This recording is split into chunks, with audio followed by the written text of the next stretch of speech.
మృతురాలు బీహార్కు చెందిన యువతిగా గుర్తించారు. ఈ నెల 23న రాత్రి 11:10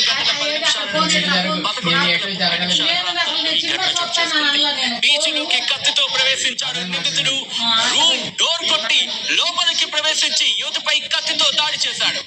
బీచీ 3వ అంతస్తులోని గదిలో ఉంటుంది ఆ యువతి గొంతు కోసి పరారయ్యాడు. నిందితుడు భోపాల్ కు చెందిన అభిషేక్ గుర్తించారు పోలీసులు.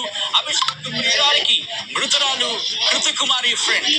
అభిషేక్ ఉద్యోగం చేయడం లేదనే విషయం ప్రియురాలితో గొడవ వచ్చినట్టుగా తెలుస్తోంది. దీంతో అతనికి దూరంగా ఉంటుంది ప్రియురాలు.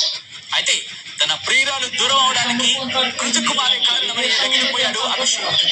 అర్ధరాత్రి బీచీలోకి ప్రవేశించి కృతికుమారి గొంతు కోసి పరారయ్యాడు.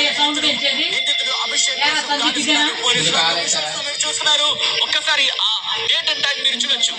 23వ తారీఖు 7/2024 11